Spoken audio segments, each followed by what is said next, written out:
In the AFC East, Dalvin Cook and Ezekiel Elliott found a new home in the AFC East. Now, Zach, the question that we have that I'm going to pull up right now at the bottom ticker. Okay, do these two signings change the way we view the Jets, Patriots, or the AFC East in general? And Zach, the mic is yours. Yeah, well, so I'll start off by saying this, right? Obviously, everyone who listens to this show knows I'm a Jet guy. This team has the longest active playoff drought in not only the NFL, but all of sports now that the Sacramento Kings and the Seattle Mariners made the playoffs over the course of the last 12 months. So it has been a tough time to be a Jet fan, but for the first time in a while, we're feeling excited as a fan base. We're finally starting to feel some hope and optimism. And look, right, I was pretty high on the Jets before this move, right? I wasn't 100% confident who I was going to pick to win the AFC East, though, before this move. I think there are a lot of really good teams in the division, and I'll get to who I have picking to win that division when we get to it. But in terms of this Dalvin Cook move, I think it makes all the sense in the world for the Jets, right? This is a team that did have one of the better running backs in the league for the first 6 weeks of last year in Breece Hall. He was on his way, I think, to possibly winning the Offensive Rookie of the Year last year before that ACL injury, but he gets hurt in Week 7 in Denver, and that was really the first straw. That and Elijah Vera Tucker getting hurt, both lost for the season in the same game, Week 7 in Denver, and from there, the Jets season just kind of fell apart after the 5-2 start. But with Dalvin Cook, what this move does is it gives the Jets some insurance when it comes to Breece Hall and his possible return to that form this year. Look, not everyone is Adrian Peterson, right? We have never seen a guy not named Adrian Peterson come back from an ACL tear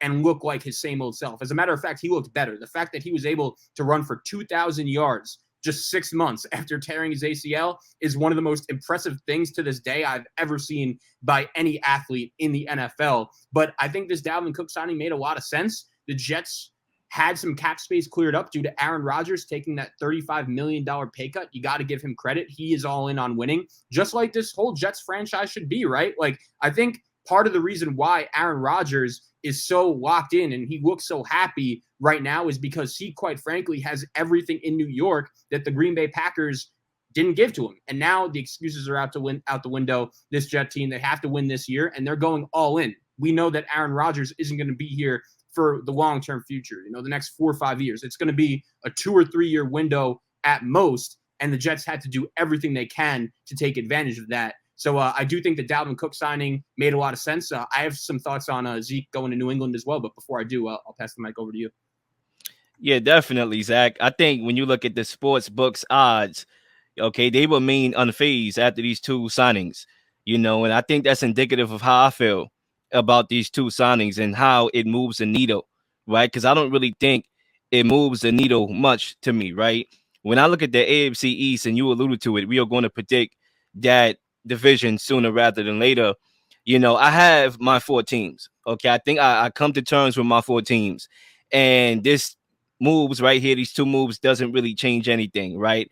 As far as the 2 teams we were talking about, the Jets and the New England Patriots, when you talk about the Jets, I think they're the most overhyped team in the history of the National Football League, with all due respect.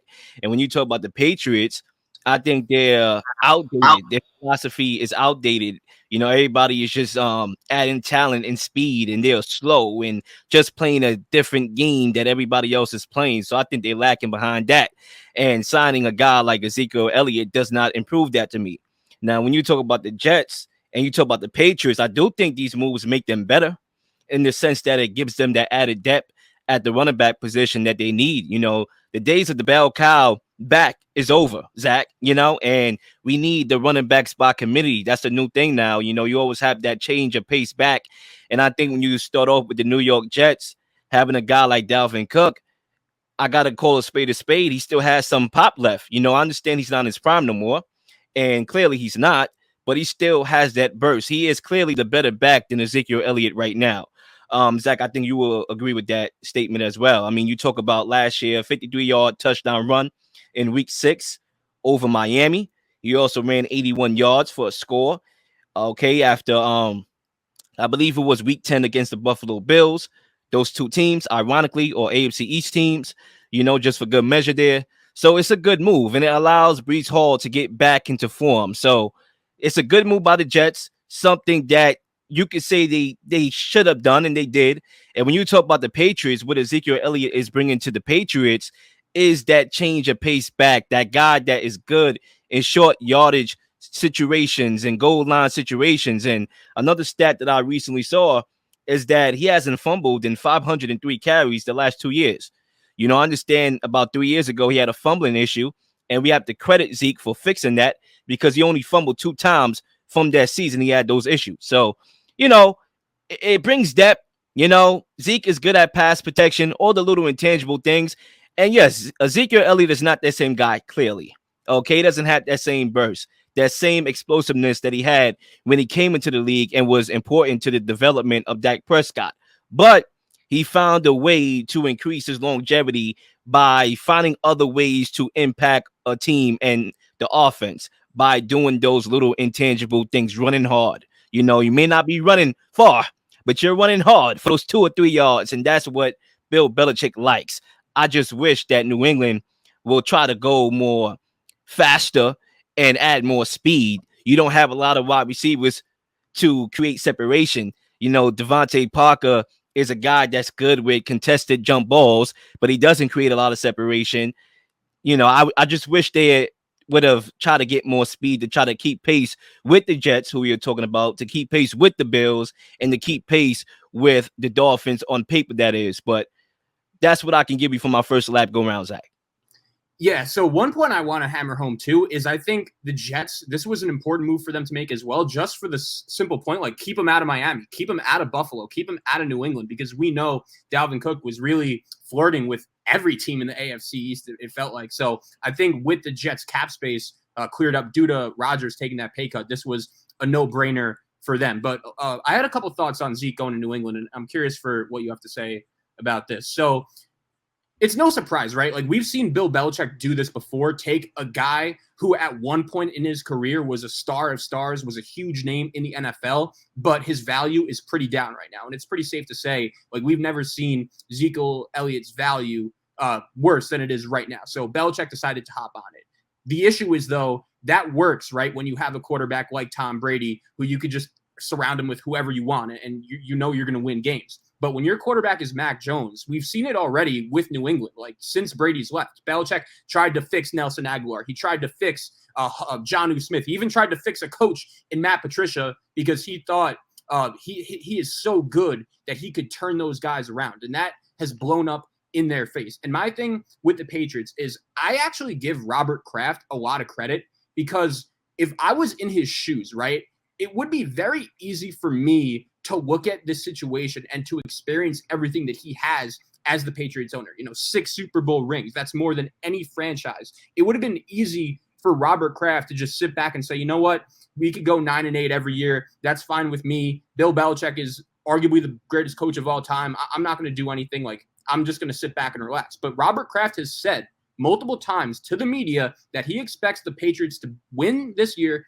and to make the playoffs. And I do think that when it comes to those comments, like it's clear that that's what he's expecting. He thinks that this Patriot team should be in the playoffs this year. And also one thing he said that really stands out to me is he said, if you're caring about individual accomplishments, then you don't belong on the Patriots. Like there is no spot for you. It is all about the team. And we know one thing about Bill Belichick right now is his eyes, everything is set on breaking Don Shula's all-time record in terms of all-time wins by a head coach. He's only 18 wins away from doing that. And Robert Kraft, I don't view him as the guy that's just going to keep Bill Belichick around because he wants to see him break Don Shula's record as a Patriot. Like, I don't see that.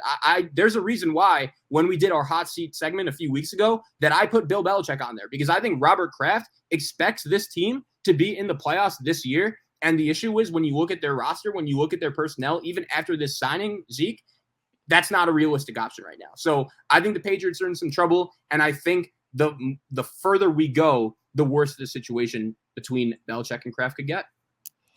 I mean, I think when you talk about the Patriots, right, I think we will feel a little bit better if they sign, Zeke and D-Hop or Dalvin Cook and D-Hop, that type of combo, because we know that they need some reinforcements. We know that they need to go shopping for some upgrades at the skills positions. And the fact that they didn't bring home D-Hop, I think that's the move that we are going to look back on and say that was one of the reasons why they ended where they ended, following this year, wherever that is. And I think when you talk about Zeke, I like the point that you brought up about, not having that quarterback that can elevate those guys around, him, because you can go cheaper if you have a quarterback, but that's not how teams really operate. They go for the gusto, but they are guys, veteran guys that are willing to take a pay cut to play with, Patrick Mahomes, Aaron Rodgers, clearly, right? Other star quarterbacks and all that. And the problem with the Patriots is that they need another Tom Brady-like player, right? Obviously, we're never going to have another Tom Brady, but a talented generational prospect they need. When you talk about this, right? And I was talking to my dad about this the other day. Bill Belichick needs another like Michael Jordan that Phil Jackson had. When he had Michael Jordan, then he had a Michael Jordan clone and Kobe Bryant, and that's why he kept winning. That's why he kept winning championships. I understand coaching matters in the NFL, but even if you're a top coach, you need that top quarterback.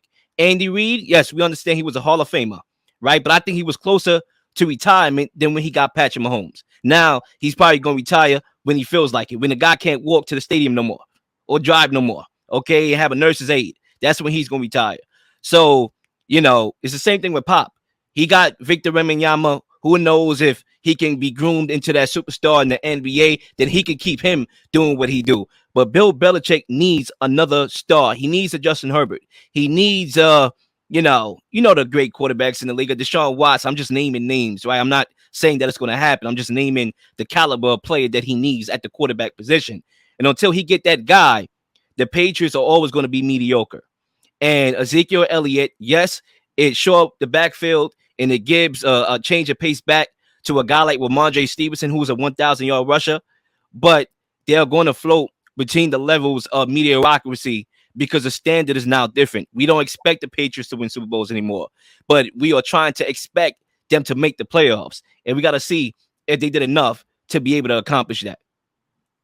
Yeah, and I think when it comes to the Patriots, like, it all kind of comes full circle because they tried to get Aaron Rodgers this offseason. I think Bill Belichick knows deep down that they need an improvement at the quarterback position, and I agree with him. Like, I believe we spoke about the Patriots a few weeks ago, and that was my main point. Like, this team needs a quarterback. Mac Jones is fine, but if you don't surround him with elite weapons, then you're not going to win anything. And the sooner they realize that, the better. And I think maybe Robert Kraft is starting to realize that right now. Yeah, I agree. I think with Mac Jones, there's nothing wrong with Mac Jones. He's not a bad quarterback.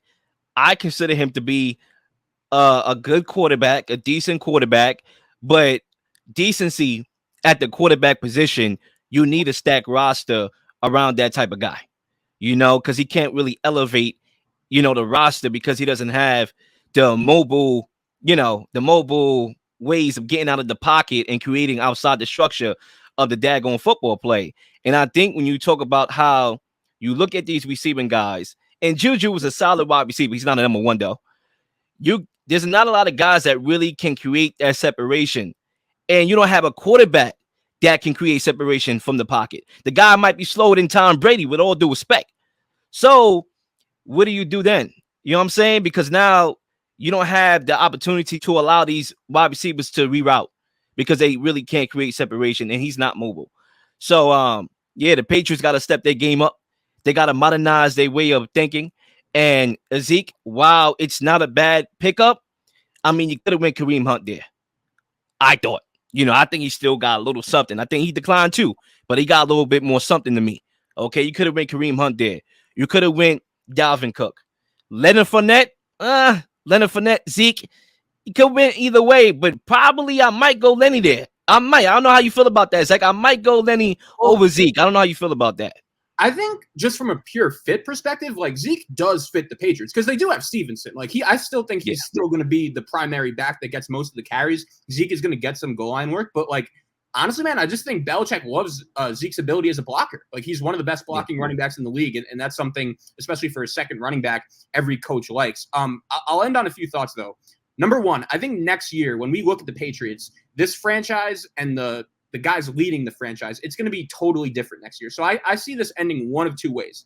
I think either Bill Belichick will not be coaching the Patriots at this time next year, or either Kirk Cousins or Mac Jones. Or I'm sorry, either Kirk Cousins or Dak Prescott will be under center to replace Mac Jones next year in New England. I mean, look, Ezekiel Elliott is already over there. Maybe that is a sell to, bring on the Dak Prescott trade. Who knows? But, I to that point about and Ezekiel Elliott, you did bring up a good point because Leonard Fournette couldn't handle Bruce Arians. Okay. And to me personally, and it's funny because Tom Brady left Bill Belichick to play with Bruce Arians, but to me, Bruce Arians is a prerequisite to Bill Belichick. And if you can't pass that class, you ain't gonna be able to pass the Bill Belichick class as far as a guy that's gonna put you in your place. Okay, you thought Bruce Arians was bad? Bill Belichick will cut you. Okay, forget about the verbal, altercations that Bruce Arians find himself with players, doing, the rah-rah. Bill Belichick would just cut you. Okay, he wouldn't even argue with you. When have we saw Bill Belichick arguing with anybody on the football field? We don't see it. He'll go behind his desk and he will be like, he'll call you in, you're out of here, homie. So I think Ezekiel Elliott, he definitely does remind me of that Patriots prototype as far as being physical, doing the other little intangible things like pass blocking and all that and protecting the football. So that's why I think it's a good fit. But once again, it doesn't move the needle much to me. And the same thing with Dalvin Cook going to the Jets. Yeah, so let's get into that comment, man. Like, what is it about the Jets that you're just not in on? That makes you think that they're the most overhyped team you've seen in a while? Is it just the quarterback, and you think he's old? You think he's done? You think the defense is overrated? You don't trust the head coach? Like what is it with the Jets that you are just not buying? I mean, a couple things, right?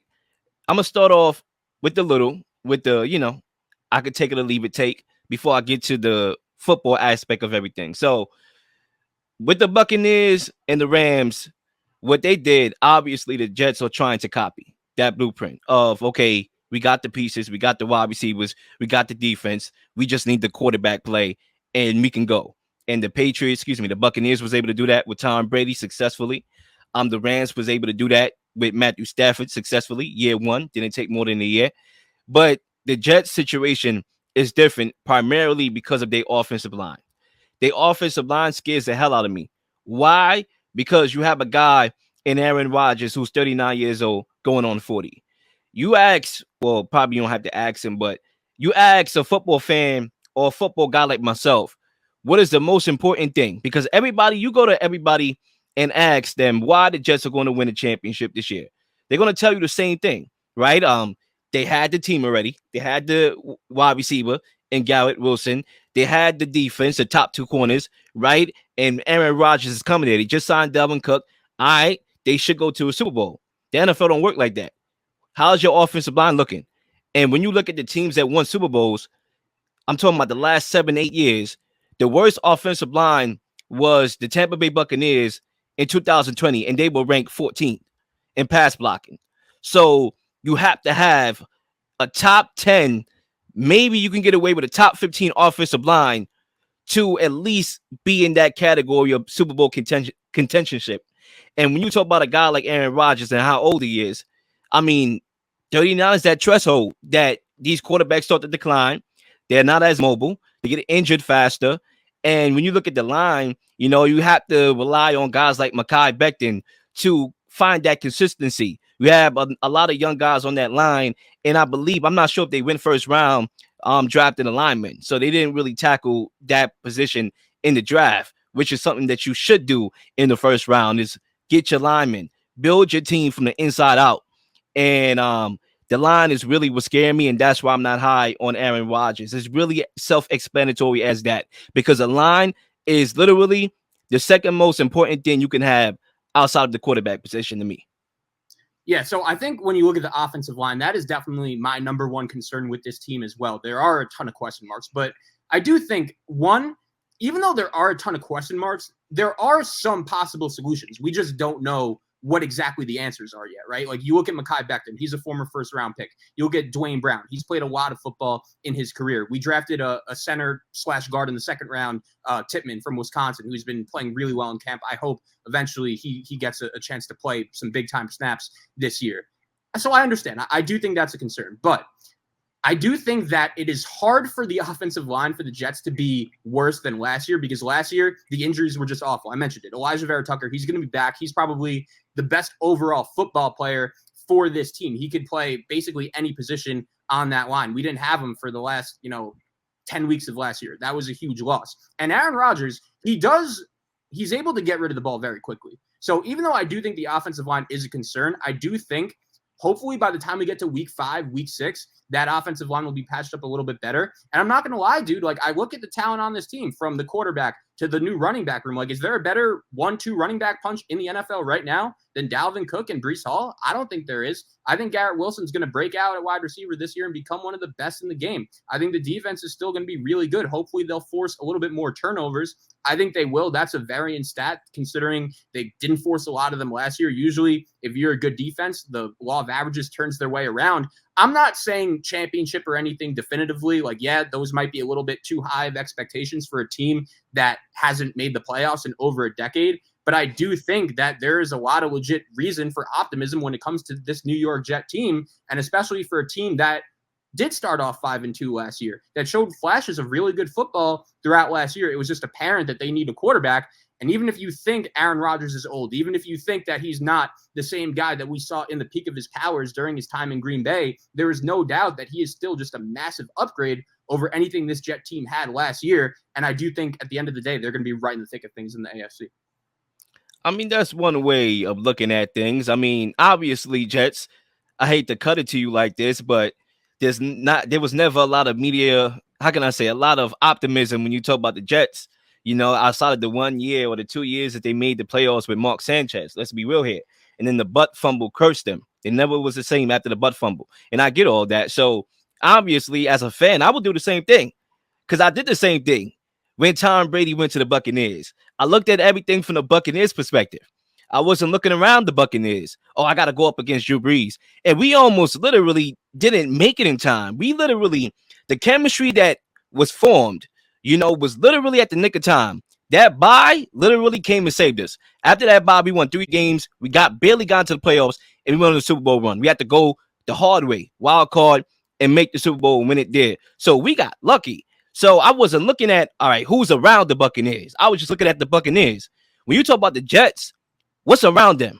Pretty good football teams, especially in the AFC. And if you want to keep it home, the AFC East. Like, I'm not losing my mind if I was a Dolphins fan today that we missed out on Dalvin Cook. Why? Because you got that young kid from Texas A&M, Acne, along with Raheem Mostert, and you also got Jeff Wilson, who's a system player, played in that Kyle Shanahan system that Mike McDaniel, he's operating right now and bringing with him. They had 3 running backs. They have a committee. They didn't need Dalvin Cook. If you ask me prior to the signing yesterday, who need Dalvin Cook more, the Jets or the Dolphins? I'll tell you the Jets. And cool, the Jets got him. Great. But the Dolphins didn't need him. So even a mano, right? You could say the Jets is better as far as the running back. Who would you take? All right, cool. But they have their guy. They're going to pass the rock a lot, the Dolphins are. Clearly with Tua, because they were doing that last year, right? This is a passing league, first of all. So these signings don't really amount to much because it's a passing league. And the offensive line has to be great in order for the pass to generate down the field. And like you said, Aaron Rodgers has a quick release. So did my guy Tom Brady. And what stopped the Tampa Bay Buccaneers from winning games, right? It was our offensive line. When our offensive line was intact, we was winning games and we won the Super Bowl. When we started having injuries on the line, that's when Tom Brady retired. Why? Because he didn't want to get hit no more. You think Tom Brady's skills decline? Nah. Maybe Aaron Rodgers' skills doesn't decline. Maybe he still got 5 more years left of good football, can make all of those fine. But when he gets hit, he going to want to retire. Because when you get to that 40 mark, you don't want to get hit no more. It's hard to get up off the canvas once you get hit like that. So that's why the Jets, the reason I'm like cautious with them is because that offensive line to me is suspect. And they are only a couple of injuries away from it really being a bad offensive line. And I understand you can say that about any line, really, because you don't want to lose linemen. They are valuable. But I don't know, Zach. I don't think that is history repeating itself like how the Buccaneers and the Rams were. The Broncos thought the same thing. Yeah. And what happened with the Broncos? if you're concerned about the offensive line, I think that's fine. I think that's a reasonable concern. But does this feel like the Broncos last year? It doesn't to me. I saw that disaster coming from a mile away. Yeah, me too. No, I agree. But I think it's in the middle. I think it's in the middle. I don't think it's going to be as high. Team you've seen in a while. That's not you're saying they're the Broncos. Like that's what I got. Look. I don't think they're going to be as high as the Buccaneers and Rams were, where you're going to just plug in a quarterback. Woohoo! We Super Bowl.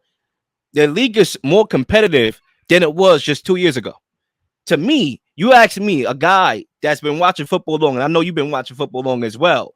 I don't know if you agree with my statement, but this year, to me, is the most competitive football season coming up that I have ever saw on paper. So, even repeating as Super Bowl champions, Kansas City, it's not going to be easy to do anymore. First of all, no team has done it since 2003. The Patriots and, back-to-back years. So I'm just saying that you just can't add the quarterback with the already good team and be like, well, we was 5-2 at one point, and he's going to make the difference. Everybody's trying to win a Super Bowl this year. Everybody is going all in, whether it's bringing weapons, whether it's bringing running backs, wide receivers, adding quarterbacks, paying quarterbacks, giving him weapons, Lamar Jackson, Odell. Everybody's trying to go after it.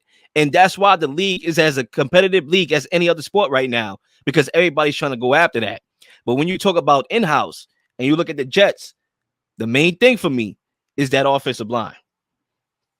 Yeah, I just think when you call them the most overhyped team you've seen in a minute, that's assuming they're going to be like the Broncos. I would say so. I would say so. I'm not saying that in translation they're going to be worse than Denver. I'm just saying that because I don't remember people picking the Broncos to win a division. Everybody was still sipping the Kansas City Kool-Aid. Remember, the Kansas City Chiefs, they had Patrick Mahomes. So not everybody was saying that. Everyone was down in Kansas City last year from what I remember. They were to a certain extent, but you also got Herbert in there. And the Raiders made the playoffs the year before they got Devontae Adams. So there was more parity. So I didn't really see a lot of people, maybe a few people, and those were knuckleheads, clearly, saying that the Broncos was going to win the Super Bowl. I don't remember seeing that. I just remember people saying that it was the best division in football last year. That I remember. And that means all four teams had a shot if that's the best division in football.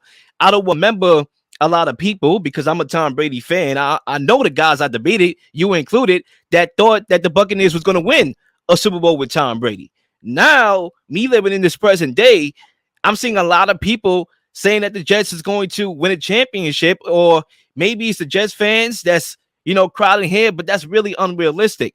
There's so much thresholds that Aaron Rodgers have to accomplish being a New York Jet. Y'all haven't had a 4,000-yard passer for like forever, since like, I don't know, 2 decades, maybe more, right? That's number one. That box got to get checked, and I understand that maybe a lightly box that gets checked this year, 4,000 for Rodgers. Maybe that is easy for him, but you got to do that, right? You also got to get this team to the playoffs again. They haven't been to the playoffs.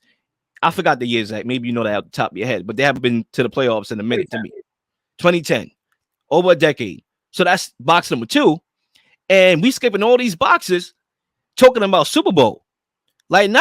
Hold up. That's why I'm saying they're the most overhyped team. Hold up. How are we all talking Super Bowl when we should be taking things step by step?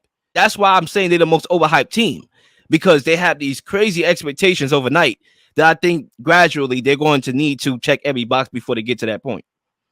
Yeah, I mean, I'm not saying that I'm necessarily expecting a Super Bowl, but Aaron Rodgers, man, we've been debating this on the show for the last few years. Like, that's the box for him. Like, he's been in numerous playoffs. He's been in numerous conference championship games over the course of the last few years. Like, it's time for him to win a Super Bowl. And that's why the Jets did bring him in. So I think could be where it's coming from. But, the talent on this roster is really good. I thought last year, with just average quarterback play, they were a 10-win team. And now bringing in a guy like Rodgers, whether you think he's old, whether you think he's declining, there's no doubt that he is a significant upgrade over what this team had last year. The schedule is tough. That's another thing I'm a little bit concerned about. I think those first 6 weeks are going to be key. Like, if the Jets could just start off 3-3, I would sign up for that right now. I think that is a win, because the schedule does ease up over the course of the season. So I'm really excited, man. Seeing the Dalvin Cook news yesterday, it's been the most excited me and this fan base have been in a long time. So I'm very excited to see how this team looks, and even more excited for Hard Knocks tonight.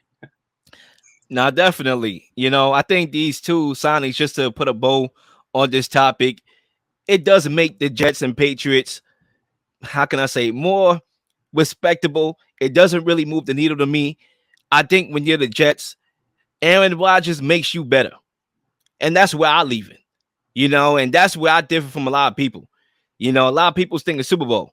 And Zach, to be honest with you, I'm not mad at you for thinking that. You're supposed to. You're a fan of this franchise. You're supposed to say, we are going to win the Super Bowl. I said the same thing with Tom Brady. You really think, I understand I am Nostradamus, and I call myself that, but I'm not Nostradamus. You really think that I just had this intel that the Buccaneers was going to win the championship when we did? No, I didn't. But as the season went on, it became more apparent to me that, well, maybe I am going to luck into some good fortune. We are going to win the Super Bowl. And I felt that way as we went along. But when he first came over there, the year before that, he struggled. Same thing with Rodgers. He struggled. I was like, yeah, we're going to go to the Super Bowl. I didn't believe that. But as we went on, especially when you talk about how we started, right, against the Saints, how we got blown out, I'm like, oh, it's going to be a long season. But as we went on, I felt more confident that we was really going to win the Super Bowl. You're supposed to say the Jets are going to win the Super Bowl. You and Zay and Coach. All the Jets fans are supposed to feel that way. But I'm just telling you, from a football fan that's just watching, not a Jets fan by any means, not a fan of a particular team, now that Tom Brady's retired, I'm just telling you that to me, you should just be thankful that you have an upgrade at quarterback. Yeah, man. I mean, think about it. Like, I know Aaron Rodgers, since we've started doing this show, like, he's been one of the quarterbacks, one of the players we've spoken about the most. And if he would have told me, 2 years ago, man, that Aaron Rodgers would be the quarterback for my team, it still gets me every time. Please like and subscribe for all the up-to-date content. You've been slinging shows left and right, slinging content left and right. Please don't miss anything. If you do, like, subscribe, leave a comment, leave a question, something you may want to answer, something you may have. All ideas are great ideas. Nothing's a dumb question.